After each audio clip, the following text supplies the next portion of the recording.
40 años es una distancia apreciable para echar una mirada desapasionada a un momento histórico. La Guerra de Abril de 1965, sin embargo, parece joven. El espíritu que movió a los constitucionalistas a deponer el gobierno de facto parece estar fresco en la memoria de los combatientes. Quizás porque la intervención norteamericana la convirtió en una guerra patria, o porque los jóvenes de entonces venían de una larga dictadura y estallaron ante la frustración de ver derrocado el primer intento de democracia, o quizás la mezcla de ambas cosas.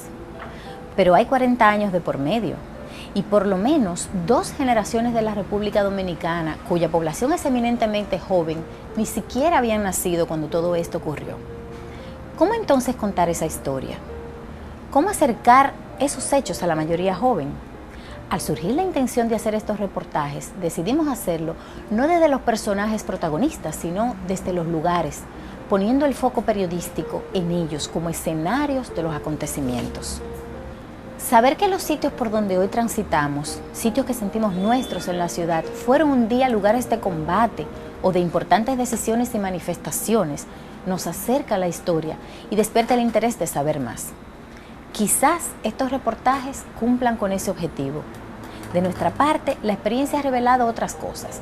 Primero, descubrir la añoranza de cada una de las personas que nos acompañaron a regresar a esos escenarios 40 años después.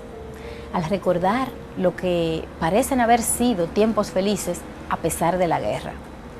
La solidaridad y el compañerismo dentro de la zona acordonada, saber que cada día podía ser el último y que cada noche juntos era una victoria más, unió a los constitucionalistas con un lazo de hermandad que se extiende hasta hoy en la mayoría de los casos.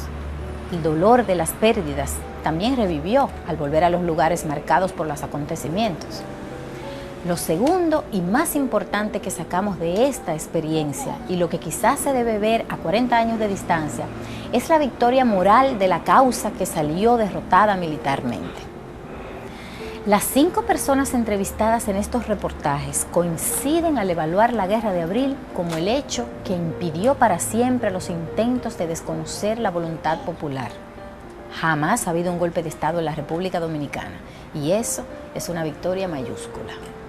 Como periodista y como dominicana que nació después de la guerra, encontrar esta revelación 40 años después del hecho me deja una lección fundamental sobre el impacto real de los procesos históricos, pero además me demuestra qué tan difícil se le hace a las balas derrotar la dignidad. Disfruten estos reportajes, los escenarios de la guerra.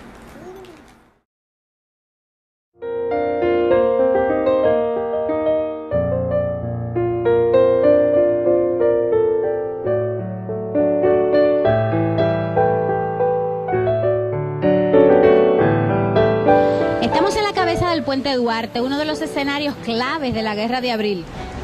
Aquí se libró la primera batalla de la Revolución de 1965, algo que se esperaba desde el mismo día 24 de abril, debido a la importancia del Puente Duarte como objetivo estratégico. Era el único paso que tenían los militares de San Isidro hacia el centro de la ciudad. Aquí se esperaba un ataque que iba a ser Wessing, en el momento que tomamos presos, se levantó el cuartelazo y aquí se pusieron camiones de aquellos del Catarey, se hicieron obstáculos antitanques.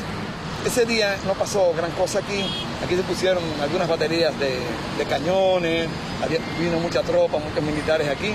Este era como el punto focal más serio, porque la lucha era contra Wessing y los tanques y los aviones.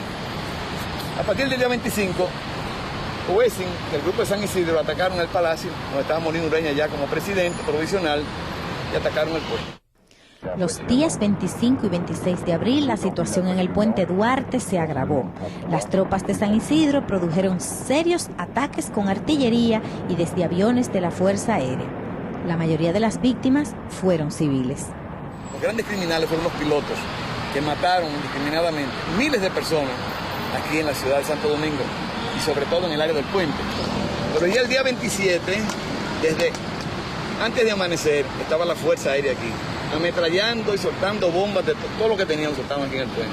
Desbarataron las barricadas, destruyeron los camiones, mataron un número grande de militares y civiles, pero también murieron muchos civiles, muchos militares. Y ya eso de fue tal el ataque, tan concentrado aquí, tanto de la Fuerza Aérea como ellos trajeron cañones y lo instalaron de aquel lado y bombardeaban con cañones esta parte de la ciudad.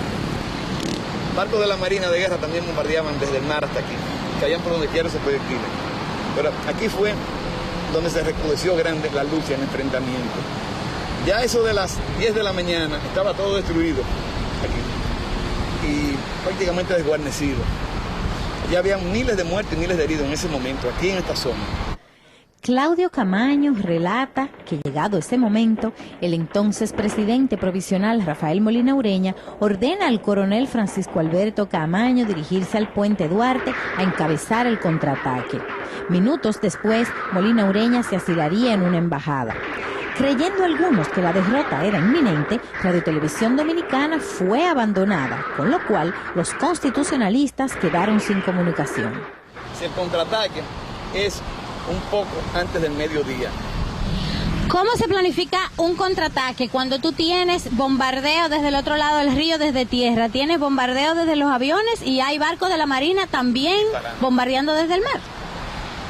No se planificó nada, vinimos a parar lo que había, porque los militares que estaban aquí en la defensa se habían retirado, los que quedaban vivos se retiraron, tuvieron varias decenas de muertos, le destruyeron los cañones, estas cosas, salvamos 2 cañones de más de 30, que se salvaron.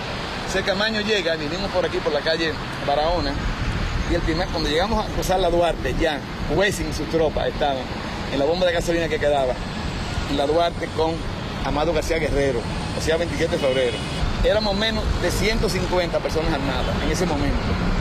Fueron apareciendo gente que se había ido, aquí hubo miles, se habían retirado, y nos concentramos en la calle Pedro Enrique Ureña, se llama, o Ureña, esquina Duarte, sí. 3 esquinas más abajo. Ahí, Ilio Capozzi, Camaño me mandó a mí a subir un edificio de 4 pisos. Ilio Capozzi me sigue, nos subimos los dos. Él vio el avance largo que tenía. Y cuando bajó, el único que sabía nosotros de guerra era Capozzi. Aquí nadie había peleado nunca. Él sí era un veterano de varias guerras. Sí. Le dijo a Camaño que habían hecho un avance muy largo y que era muy fácil cortarlo por los flancos. Se planificó eso rápidamente y comenzamos a atacarlo. Claudio cuenta la estrategia desplegada por el grupo. El coronel Camaño ordenó al mayor Fabio Chestaro dirigirse con 3 hombres armados a disparar a la cabeza del puente para romper el ataque. Al entonces mayor Manuel Ramón Montes Arache le ordenó subir por la José Martí y romper la línea de soldados que ya pasaba la Duarte. Al mayor Juan Lora Fernández al oeste de la Duarte a enfrentar las tropas y el propio coronel Camaño se apostó en la Manuela 10. Juan Lora Fernández estaba de frente de aquel lado de la Duarte enfrentando a las tropas que avanzaban. Y Camaño avanzó hasta esa calle, ahí hasta la Manuela 10 y de ahí partimos la gente. O sea, la partimos en 3 pedazos, la columna. Se iba sumando gente, sobre todo civiles, y cada vez que tumbaban un guardia, teníamos un soldado más. Sí. Esa batalla fue... Porque los civiles entonces le quitaban las armas a los cadáveres, y se integraban. A los heridos. Y cualquier guardia que se mandara y se escondiera, ellos los remataban y le quitaban las armas. Fuimos creciendo así y destruimos toda la infantería. Ya a las 3 de la tarde no tienen infantería ninguna. Debido a la capacidad demostrada, el coronel Camaño decidió ascender a todos los oficiales que participaron en la batalla del Puente Duarte. Estos fueron Manuel Ramón Montes Arache, Gerardo Hernández, Juan Lora Fernández, Ilio Capozzi, Fabio Chestaro, Néstor Pimentel García, nuestro entrevistado Claudio Camaño Grullón y Arturo Elías Bisonó Mera, el único de los oficiales que resultó muerto en la batalla, víctima de los disparos hechos por la aviación.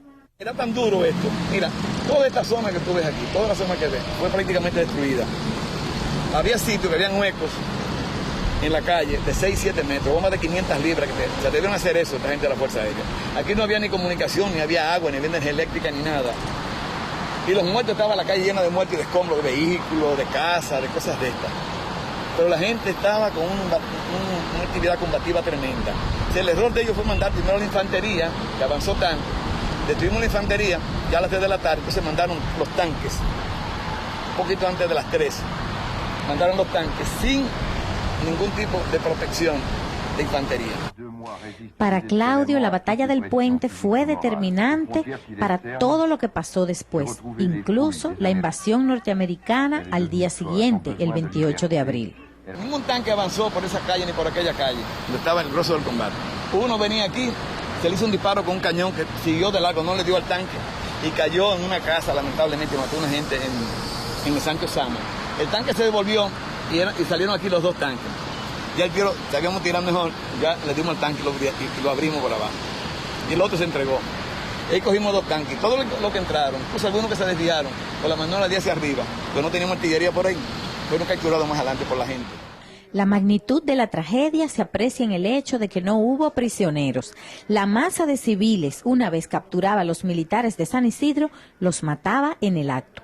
Muchos que mientan lo que pasó aquí, esto fue una tragedia.